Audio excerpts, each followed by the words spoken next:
We are all tired of the same generic, boring game, right?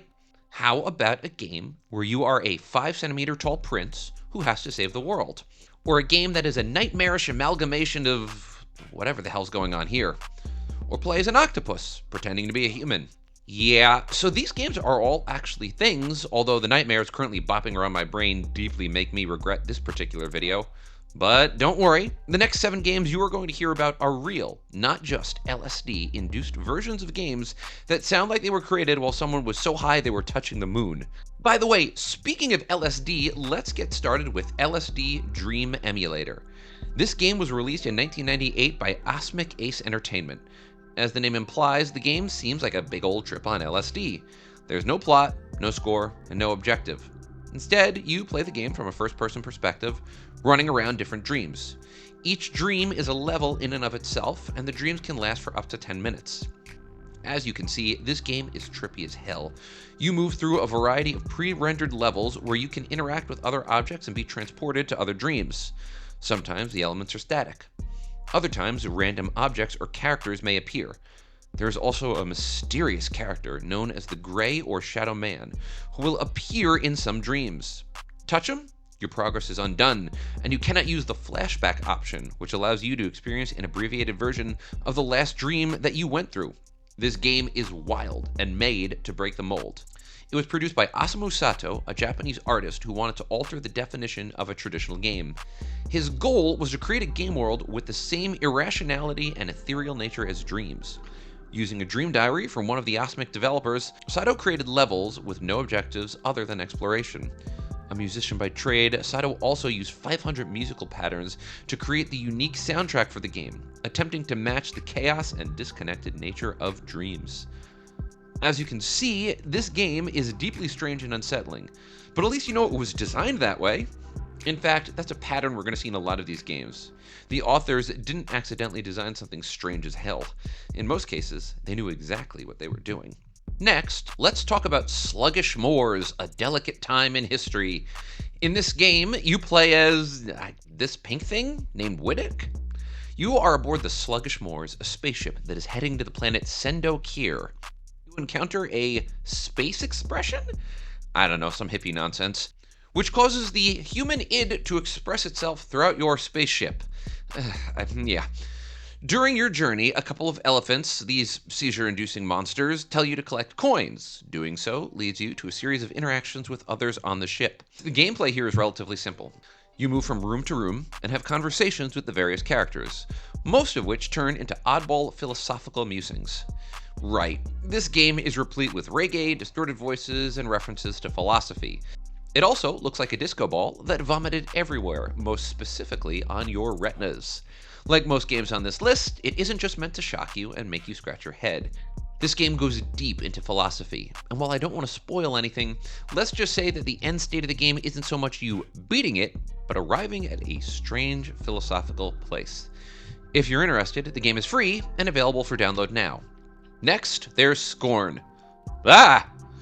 Scorn is a horror game. Developed by Ebb Software, Scorn basically flings you into its horrifying world. And what do I mean by fling? Well, this is the first thing that you see. Scorn is a first-person survival-themed game. As the player, you awaken and move through a series of levels.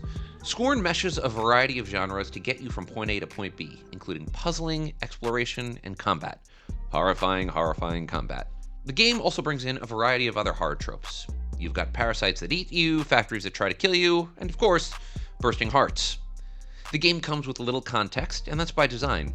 Developers wanted to create a game that threw players into the world, forcing them to make their own stories as they went. Of course, the lack of information adds to the horror of the game. Players have no idea what's going on, what will be going on, or when they'll be able to find answers. Instead, they have to fight their way through Scorn's horrifying world, finding the answers as they go.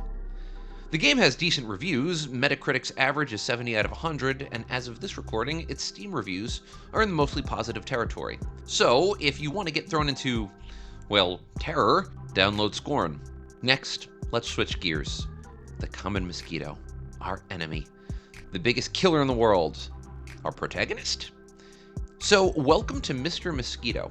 In this 2001 game on the PS2, you play as Well, Mr. Mosquito. Your goal?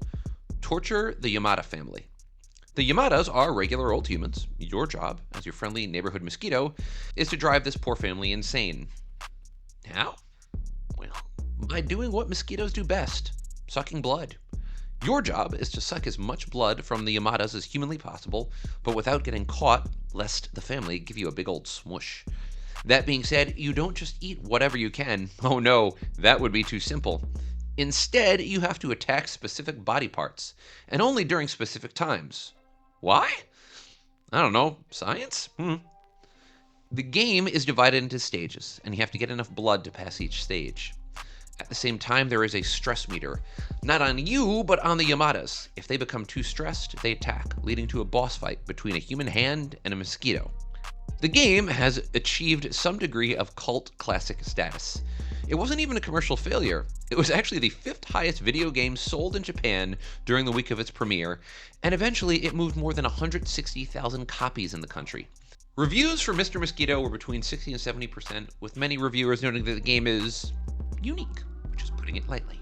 Next, I want to talk about Katamari Damacy, and for once, when I say weird, I don't mean bad, creepy, depressing, makes you itchy weird.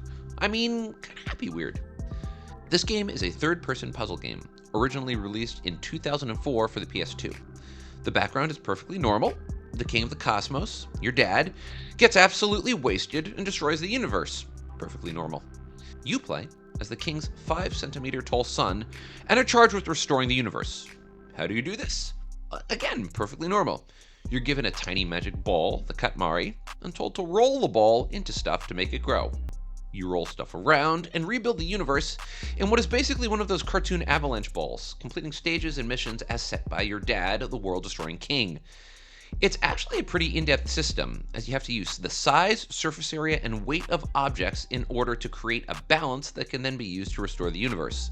Different missions have different parameters, some of which are timed, and the game absolutely keeps you on your toes.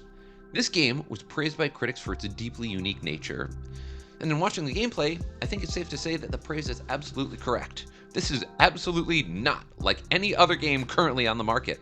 Interestingly enough, the developer of the game, Keita Takashi, wanted to be a sculptor, but transitioned into the art of making video games. This interest led him to the development of unique game concepts, and he actually had a few other concepts for the game before he came up with Katamari Damacy. The game proved to be a surprise hit.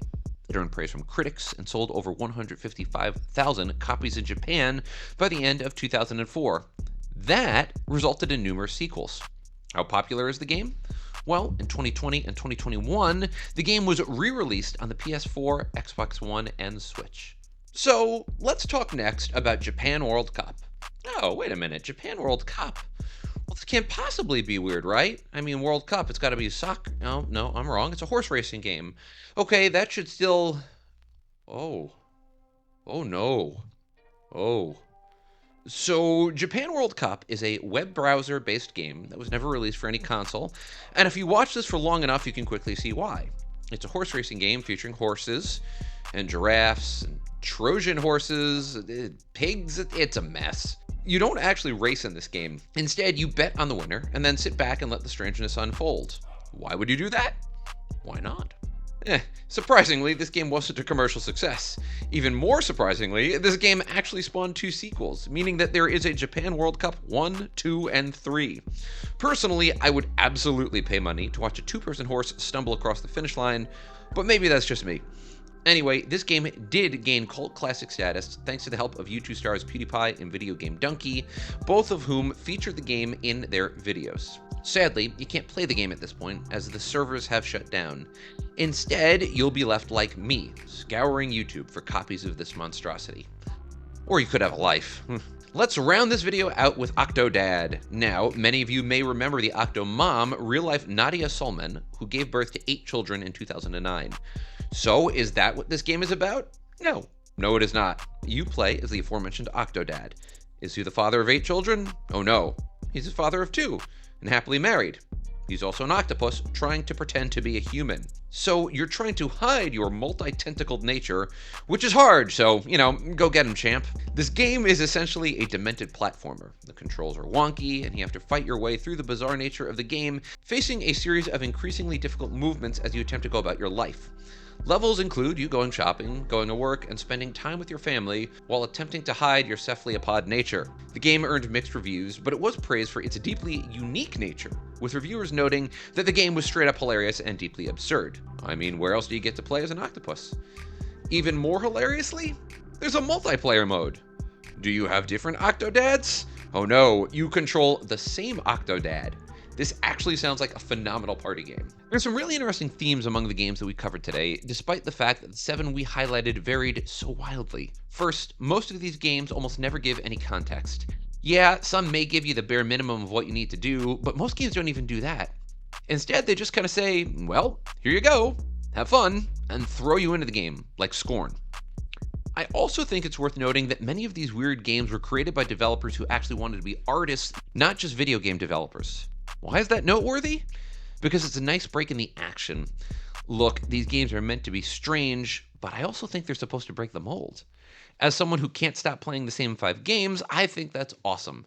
These games are different. They're designed to smack your sensibilities in the face, to offer you something unique and special. And most of all, these games remind us of a fundamental truth. Video games are art. Or at least, they can be art. And that's what we all need in our lives, honestly. More art.